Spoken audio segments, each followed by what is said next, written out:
विद्यार्थी मित्रांनो, या व्हिडिओमध्ये पाहूया आपण 6 mathematics bank and simple interest.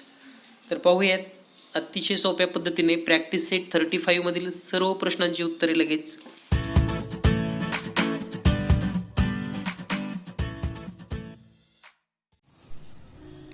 विद्यार्थी मित्रांनो, या व्हिडिओमध्ये पाहूया आपण बँक अँड सिंपल इंटरेस्ट. तर बँक व सरळ व्याज हा भाग आपण या पाठामध्ये पाहणार आहोत. सुरुवातीला जर आपण बुकमध्ये पाहिलं किंवा आपल्या सर्वांनाच बँक किंवा बँकबद्दल माहिती आहे. विशेष म्हणजे बँक आणि बँकेचे व्यवहार. तर ही एक सरकारमान्य संस्था आहे. Means a bank is a government recognized organization that carries out transaction of money and it is a financial organization finance related to money. म्हणजे ही एक वित्तीय संस्था आहे. एक वित्तीय संस्था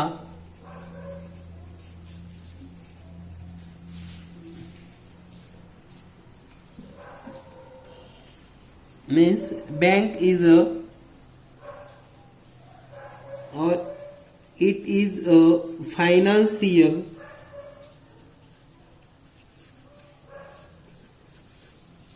organization and it's controlled by government.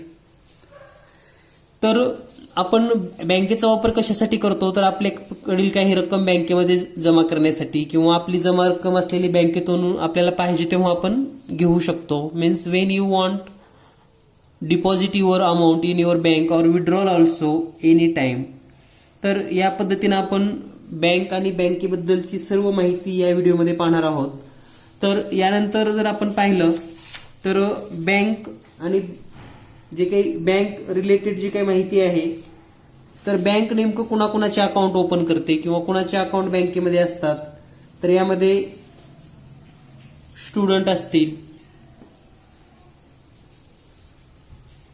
Students, farmer म्हणजे शेतकरी, त्यानंतर एम्प्लॉई,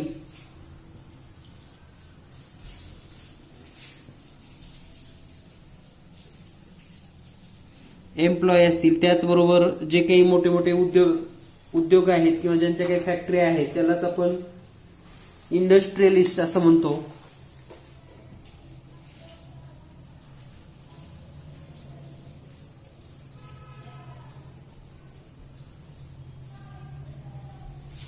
त्याचबरोबर women's saving group those have in account bank account for various purpose. म्हणजे वेगवेगळ्या कारणासाठी यांचे बँकेमध्ये अकाउंट असतात. तर यामध्ये जे काही आपण अकाउंट ओपन करतो किंवा बँकेचे काही अकाउंट ओपन करण्यासाठी कोणते कोणते डॉक्युमेंट लागतात, तर ते जर आपण पाहिलं तर फायनान्शियल ट्रान्झॅक्शन वगैरे अनेक कामं आपण बँकेमार्फत करतो. यामध्ये आपल्याला जर बँक अकाउंट काढायचे असेल तर यामध्ये जे काही महत्त्वाचे डॉक्युमेंट आहेत त्यामध्ये बँक अकाउंटसाठी अकाउंट ओपनिंगसाठी बँकेमध्ये जर तुम्हाला खातं काढायचं असेल तर सर्वात महत्त्वाचं म्हणजे प्रूफ ऑफ रेसिडेन्सी. म्हणजेच या ठिकाणी तुम्हाला पत्त्या संदर्भातला पुरावा द्यावा लागतो. पत्ता संदर्भात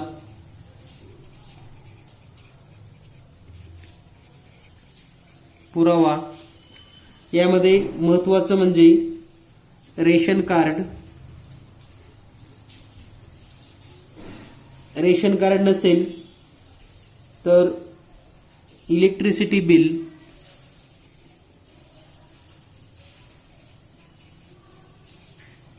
और टेलीफोन बिल,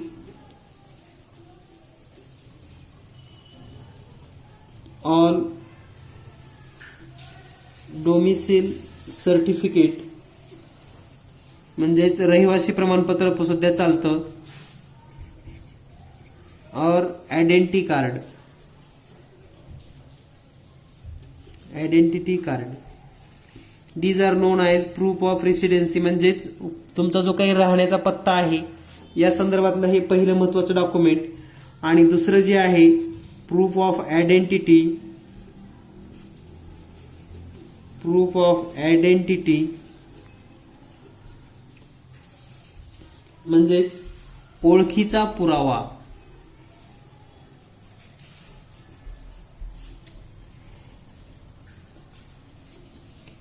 तर यामध्ये आपण आधार कार्ड वापरू शकता, आधार कार्ड, त्यानंतर वोटर्स ID,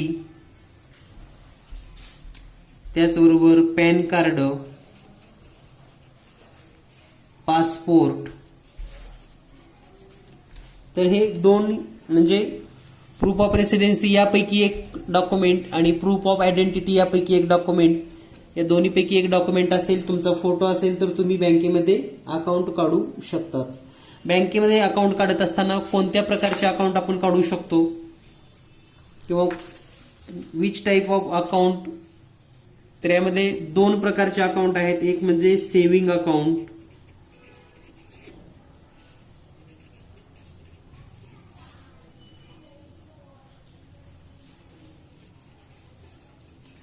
आणि दुसरं म्हणजे करंट अकाउंट.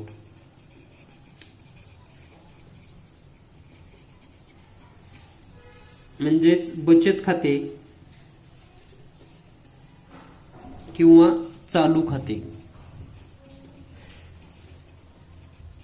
तर या दोन प्रकारचे खाते तुम्ही बँकेमध्ये उघडू शकतात. जनरली वैयक्तिक किंवा जे पर्सनल अकाउंट असतं तर ते सेव्हिंग अकाउंट म्हणून ओळखलं जातं, आणि जे काही एखादी समजा कंपनी असेल किंवा एखादं ऑर्गनायझेशन असेल किंवा संस्था असेल किंवा ग्रुप ऑफ असेल तर त्यासाठी आपण करंट खातं ओपन करतो. यानंतर जर आपण भाग पाहिला पुढचा तो म्हणजे व्याजाची आकारणी, कॅल्क्युलेशन ऑफ इंटरेस्ट. तर कॅल्क्युलेशन ऑफ इंटरेस्ट म्हणजे काय हे समजून घेत असताना, suppose that you deposit 10,000 in bank.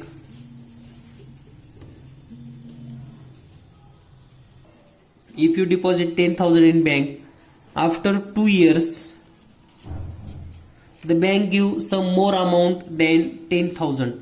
म्हणजे 2 वर्षानंतर बँक तुम्हाला 10,000 पेक्षा काहीतरी रक्कम जास्त देते, त्यालाच आपण इंटरेस्ट असं म्हणतो. यालाच मराठीमध्ये व्याज असं म्हणतात, व्याज. तर सर्वात महत्वाची अशी गोष्ट आहे की हे इंटरेस्ट जे असतं तर हे पर Saint per annum, per sent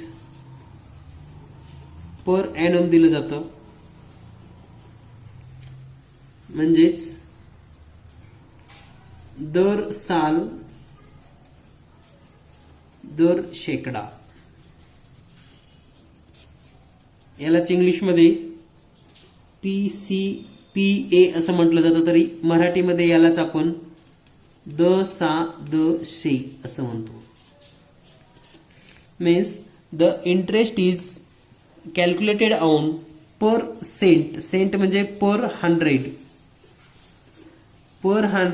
for 1 year, means per year. And to calculate the simple interest, you can use a simple formula as like simple interest is equal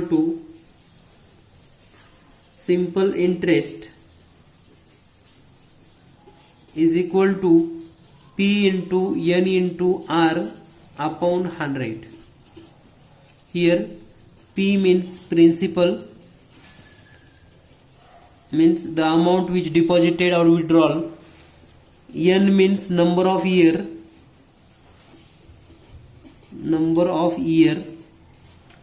and R means rate of interest.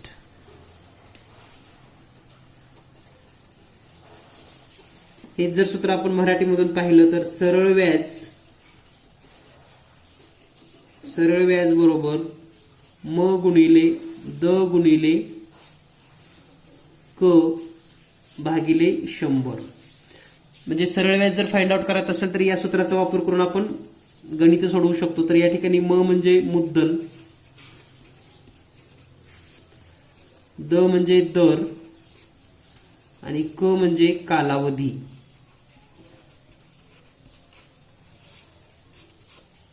क म्हणजे कालावधी. तर याचा वापर करून आपण practice set 35 मधील काही प्रश्न सोडवून घेणार आहोत. तर पाहूयात पहिला प्रश्न practice set 35. The first question is at the rate of 10% per annum what would be the interest for 1 year on 6,000. म्हणजे या ठिकाणी जो प्रश्न सांगितलेला आहे तो प्रश्न असा आहे 10% दराने 6,000 रुपयाचे 1 वर्षाचे सरळ व्याज किती होईल. तर दिलेल्या माहितीनुसार पी म्हणजेच मुद्दल दिलेला आहे 6,000 रुपये. त्यानंतर 10% म्हणजेच PCPA तो आहे 10% आणि या ठिकाणी जो कालावधी दिलेला आहे नंबर ऑफ इयर तो आहे 1 इयर. तर या ठिकाणी जर सूत्र लिहिलं आपण SI बरोबर simple interest P into N into R upon 100. So P is equal to 6,000, N number of year 1 year and rate 10 upon 100. Here 0 cancel, 0 cancel, means 600 rupees. This is a simple interest. म्हणजे या गणितामध्ये सरळ व्याज बरोबर जर हेच मराठीमध्ये सोडवायचं असेल आपणास तर सरळ व्याज बरोबर म गुणिले द गुणिले क भागिले 100. तर म म्हणजे 6,000 रुपये मुद्दल, दर आहे 10%, कालावधी 1 छेदामध्ये 100, 0 कट होईल, 0 कट होईल, 600 रुपये सरळ व्याज असेल. In this way we solve it. Now the next question number 2. In question number 2 Mahesh deposited 8,650 rupees in bank at the rate of 6% per annum. How much money will be he get at the end of the year in all? Means here also total amount ask. म्हणजे या ठिकाणी आपल्याला महेशने मुद्दल जे दिलेला आहे ते आहे 8,650 रुपये आणि जो दर आहे तो आहे 6% आणि वर्ष दिलेले आहेत 1 वर्ष. तर सुरुवातीला आपण सरळ व्याज काढून घेऊयात. सरळ व्याज सिंपल इंटरेस्ट, सरळ व्याज बरोबर म गुणिले द गुणिले क भागिले 100. तर या ठिकाणी 8,650 दर आहे 6, वर्ष आहे ते 1 भागिले 100. तर या ठिकाणी जर आपण कॅल्क्युलेशन केलं तर 0 कट होईल. त्यानंतर हा गुणाकार करून घेऊया. 6 पंचे 30 ला 0 हातच्याली 3, 6 36 आणि 3 39 हातच्याली 3, 6 48 आणि 3 51 भागिले 10, 0 कट होईल. म्हणजे 519 रुपये हे सरळ व्याज आहे.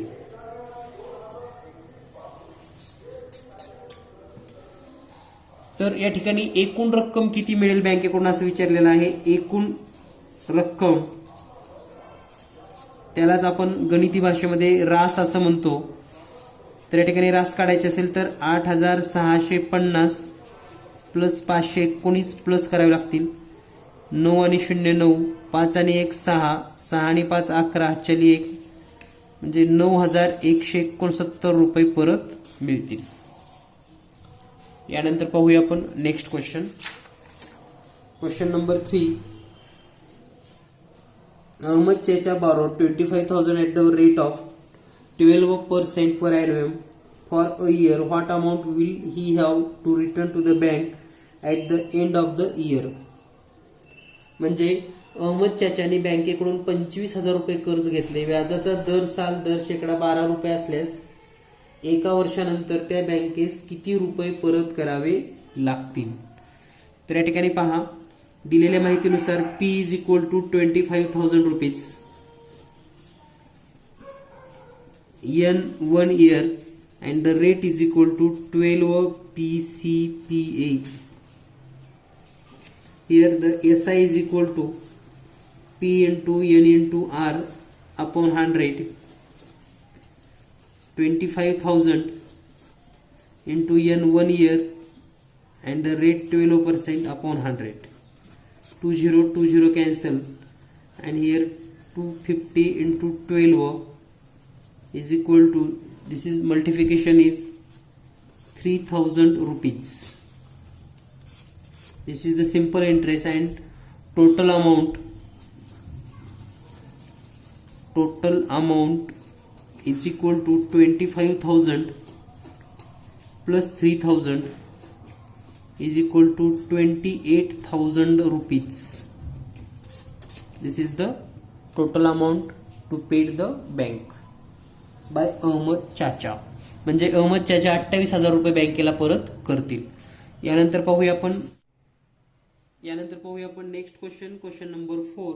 Kisanrao want to make a pond in his field. He is borrowed 35,250 rupees from a bank at the rate interest 6% per annum. How much interest will he have to pay to the bank at the end of the year?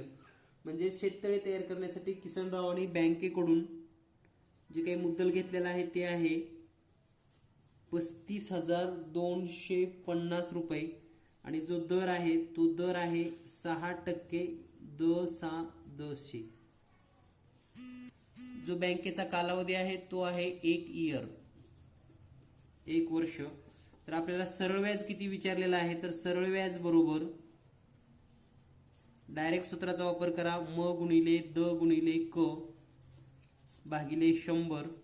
या ठिकाणी मुद्दल आहे 35,250 गुणिले दर आहे 6, कालावधी 1/100. तर या ठिकाणी जर आपण भागाकार केला तर 0 कट होईल.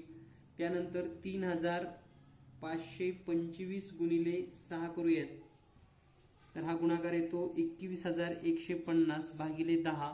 पुन्हा 0 आणि 0 कट होईल, तर उत्तर येईल 2,115 रुपये. म्हणजे किसनरावांना बँकेला 2,115 रुपये इतके व्याज द्यावे लागेल. त्याला आपण सरळ व्याज असं सुद्धा म्हणतो. तर डायरेक्ट सूत्राचा वापर करून आपण हा प्रश्न सोडवू शकतात, आणि कोणताही प्रश्न या पद्धतीनं क्विक आणि सेकंदामध्ये सुटतो, अगदी अचूक. भेटूया पुढील भागामध्ये लवकरच. धन्यवाद. Thank you very much.